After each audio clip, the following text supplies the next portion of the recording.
नमस्कार। SPT news में आपका स्वागत है। पेश है 31 दिसंबर सुबह 6:15 राजस्थान की 15 बड़ी खबरों में। राजस्थान में शैक्षणिक सत्र को 1 जुलाई से हटाकर 1 अप्रैल से शुरू करने के फैसले के पीछे शिक्षा विभाग खुद यह स्वीकार कर रहा है कि विद्यार्थियों की पढ़ाई प्रभावित हो रही है। बावजूद इसके विभाग से न तो पाठ्यक्रम में किसी तरह की कटौती की है और न ही छात्रों को बढ़ते शैक्षणिक दबाव को कम करने का कोई ठोस कदम उठाया है। अब प्रदेश भर में बीएलओ के रूप में काम कर रहे टीचर्स को आदेश दिया गया है कि वो आधी ड्यूटी स्कूल में देकर बच्चों का कोर्स पूरा करवाएं। शासन सचिव कृष्ण कुणाल की ओर से जारी आदेश में स्पष्ट उल्लेख है कि सत्र परिवर्तन के कारण विद्यालयों में 20 से 22 दिनों का शैक्षणिक नुकसान हुआ है और शिक्षण दिवस कम हुए हैं। इसके बाद भी विभाग ने पूरे पाठ्यक्रम को तय समय पर पूरा करवाने के निर्देश जारी किए हैं। राजस्थान कर्मचारी चयन बोर्ड ने 3rd ग्रेड शिक्षक भर्ती परीक्षा का शेड्यूल जारी कर दिया है। परीक्षा 2 शिफ्टों में होगी। यह परीक्षा 17, 18, 19 और 20 जनवरी 2026 को होगी। पहली शिफ्ट सुबह 10 बजे से 12:30 बजे तक और दूसरी शिफ्ट 3 बजे से 5:30 बजे तक होगी। प्राइमरी टीचर लेवल 1 सामान्य का पेपर 17 जनवरी 2026 को सुबह 10 से 12:30 बजे तक और 20 जनवरी 2026 को सुबह 10 से 12:30 बजे तक प्राइमरी टीचर लेवल 1 संस्कृत का पेपर होगा। शेष दिन उच्च प्राथमिक शिक्षक भर्ती लेवल 2 का पेपर होगा। पुलिस अलग अलग अपराध स्थल के निशानों को एक ही अपराधी से जोड़ सकेगी। जांच कई गुना तेज होगी और सालों पुराने कोल्ड केस सॉल्व हो सकेंगे। अपराधियों को पकड़ना आसान हो जाएगा। अब राजस्थान पुलिस भी हर अपराधी के फिंगरप्रिंट ले रही है। इसका पूरा डेटाबेस तैयार किया जा रहा है। यदि कोई अपराधी देश छोड़कर भी भाग जाएगा तो दूसरी जगह क्राइम करने पर तुरंत पकड़ा जाएगा। पुलिस अपराधियों का डेटाबेस तैयार कर रही है। जल्द ही दुनिया भर की पुलिस इस तकनीक का इस्तेमाल शुरू कर सकती है। नए साल 2026 के जश्न को लेकर गुलाबी नगरी पूरी तरह सज धजकर तैयार हो चुकी है। जयपुर के अधिकांश होटल अभी से हाउसफुल हो गए हैं। वहीं बचे हुए कमरों की कीमतों में 2 से 3 गुना तक बढ़ चुकी है। होटल मैरियट में 9 से 12 हजार के रूम अब 18 से 22 हजार तक के मिल रहे हैं। बजट होटल से लेकर 5 स्टार होटल और लग्जरी रिजोर्ट तक में रूम अवेलेबिलिटी नाम मात्र रह गई है। रामबाग में 1 लाख का रूम 1.5 लाख से 2.5 लाख में मिल रहा है। हॉलिडे इन में 8 हजार का रूम 14 से 17 हजार तक मिल रहा है। होटल कारोबार से जुड़े सूत्रों के अनुसार 3 महीने पहले ही बड़ी संख्या में कमरों की बुकिंग हो चुकी है। पेपर लीक प्रकरण में ईडी की पूछताछ में बाबूलाल कटारा ने माना आरपीएससी मेंबर बनने के लिए डूंगरपुर जिले के पूर्व कांग्रेस अध्यक्ष दिनेश खोड़निया से 1 करोड़ 20 लाख रुपए में सौदा तय हुआ था। इसके बाद खोड़निया के सहयोगी अशोक जैन को 40 लाख रुपए दिए थे। इसके बाद खोड़निया ने एक वीडियो जारी कर बाबूलाल कटारा से किसी भी तरह के संबंध या आरपीएससी सदस्य बनाने की सिफारिश से इनकार किया है। खोड़निया ने अपनी ही पार्टी के कुछ नेताओं पर उनकी छवि बिगाड़ने के लिए षड्यंत्र रचने का आरोप लगाया है। उन्होंने कहा कि वे जल्द ही उन नेताओं के नाम उजागर करेंगे और पार्टी अलाकमान के सामने अपना पक्ष रखेंगे। नए साल से पहले देश भर के धार्मिक और पर्यटन स्थलों पर लोगों का सैलाब सा उमड़ पड़ा है। अयोध्या में रामलला और काशी में बाबा विश्वनाथ के दर्शन के लिए 2-2 किलोमीटर लंबी लाइनें और 3 किलोमीटर लंबा तक बैरिकेडिंग की गई है। दर्शन के लिए 10 सेकंड से कम समय मिल रहा है। राजस्थान के सीकर में खाटू श्याम जी मंदिर में भी लंबी कतारें लगी है। घंटों इंतजार के बाद दर्शन हो रहे हैं। जैसलमेर न्यू ईयर सेलिब्रेशन को लेकर हॉट डेस्टिनेशन बना हुआ है। यहाँ हजारों की संख्या में सैलानी पहुंच रहे हैं।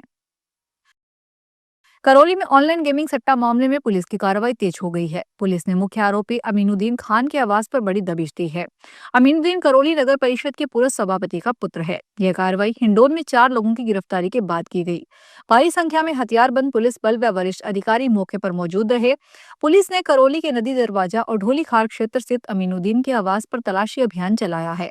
पुलिस की यह दबिश करीब 2 घंटे से अधिक समय तक चली। करौली और हिंडौन क्षेत्र के लगभग 7 से 8 थानों की हथियारबंद पुलिस टीमों ने संयुक्त रूप से जांच पड़ताल की। नए साल से पहले सराफा बाजार में बड़ी हलचल देखने को मिल रही है। रिकॉर्ड ऊंचाई पर पहुंच सके सोने और चांदी के दामों में मंगलवार को तेज गिरावट दर्ज की गई। स्टैंडर्ड सोने की कीमत में करीब 4,000 रुपए की गिरावट आई है। हालांकि इसके बावजूद सोना अब भी ऐतिहासिक महंगाई के आसपास कारोबार कर रहा है। चांदी में अब तक की सबसे बड़ी एक दिन की गिरावट देखने को मिली है, जिसमें प्रति किलो 12,500 रुपए टूट गए हैं। सराफा बाजार के अनुसार गिरावट के बाद भी सोने के दाम मजबूत बने हुए हैं। जयपुर में स्टैंडर्ड सोना 10 ग्राम 1,38,500 रुपए पर आ गया है। नववर्ष पर हारे के सहारा बाबा श्याम के भक्तों के लिए राहत की खबर है। खाटू श्याम जी में नववर्ष पर लगने वाले मेले और श्रद्धालुओं की संभावित भारी भीड़ को देखते हुए राजस्थान रोडवेज ने विशेष बस संचालन की व्यवस्था की है। सीकर डिपो से साल के अंतिम दिन और नए साल के पहले दिन रोजाना 5 अतिरिक्त बसों का संचालन किया जाएगा। अच्छी बात यह है कि इन बसों में 2 एयर कंडीशनर बस और 3 एक्सप्रेस श्रेणी की बस शामिल है। अजमेर में ख्वाजा मोइनुद्दीन चिश्ती के 814वें उर्स के बड़े कुल की रस्म मंगलवार को हुई। इसके साथ ही 17 दिसंबर से चल रहे उर्स का विधिवत समापन हुआ।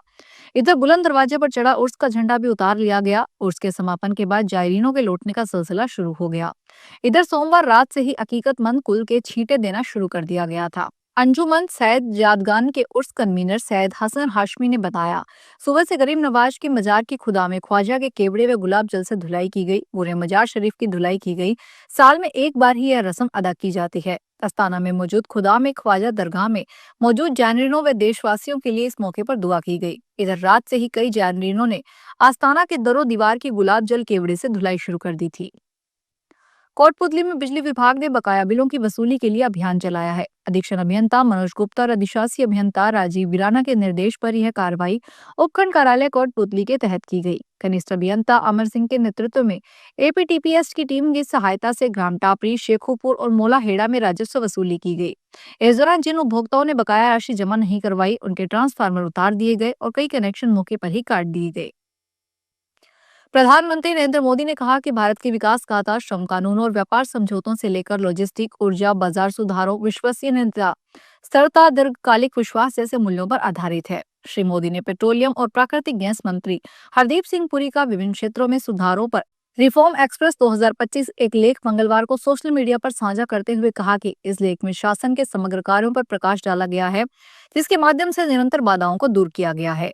प्रधानमंत्री ने व्यापक सुधारों का उल्लेख करते हुए कहा कि भारत की विकास गाथा श्रम कानूनों और व्यापार समझौतों से लेकर लॉजिस्टिक, ऊर्जा और बाजार सुधारों तक विश्वसनीयता, स्थिरता और दीर्घकालिक विश्वास पर आधारित है। पाली में 4 लेन और ग्रामीण सड़कों पर दौड़ने वाली बसों की छत पर यात्रियों को बिठाने के साथ भारी सामान बांधने की परंपरा हादसों का कारण बन रही है। अब इस पर रोक लगाई जाएगी। बस संचालकों को बस की छत पर जाने के लिए लगी सीढ़ियां हटानी होगी और ऊपर सामान रखने के लिए कोई कैरियर भी नहीं लगाया जा सकेगा। आदेश की अवहेलना करने पर कार्रवाई की जाएगी। परिवहन विभाग की ओर से इस संबंध में आदेश जारी किया गया है। इसके तहत निजी बस संचालकों को बसों की छत पर लगे कैरियर और ऊपर चढ़ने की सीढ़ियां 31 दिसंबर तक हटानी होगी। यदि तय समय सीमा तक सीढ़ियां और कैरियर नहीं हटाए गए तो 1 जनवरी 2026 से परिवर्तन संबंधी कार्रवाई की जाएगी।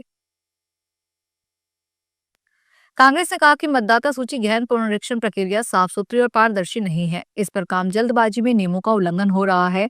इसलिए आयोग को हर दिन नियम बदलने के बजाय लोगों को हो रही समस्या का जमीनी स्तर पर स्थायी समाधान निकालना चाहिए।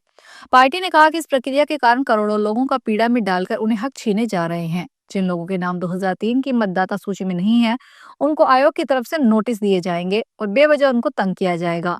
इसमें उन लोगों को ज्यादा तकलीफ होगी जो मतदाता सूची में शामिल होने के हकदार हैं लेकिन अपना पक्ष नहीं रख पा रहे। दौसा में जनगणना 2027 की तैयारियों को लेकर मंगलवार को केंद्रीय गृह मंत्रालय ने आई 4 सदस्यीय टीम ने कलेक्ट्रेट सभागार में मीटिंग ली। इसमें गांवों की लिस्ट तैयार करने समेत कई कार्यों का अंतिम रूप दिया गया। कलेक्टर देवेंद्र कुमार ने बताया कि 1 दिवसीय कैंप में एमएस टीम के समग्र ग्राम सूचियों का अंतिम रूप दिया गया है। कलेक्टर ने निर्देश दिए कि जनगणना 2027 के सभी कार्य अति महत्वपूर्ण है। इसमें संबंधित अधिकारी किसी भी प्रकार की कोताही नहीं बरते। तो ये थी राजस्थान की 15 बड़ी खबरें। अगर आपको हमारा बुलेटिन पसंद आया हो तो वीडियो को लाइक करें, अपने दोस्तों से शेयर करें और चैनल को सब्सक्राइब करना ना भूलें। फिर मिलेंगे नई खबरों के साथ। धन्यवाद।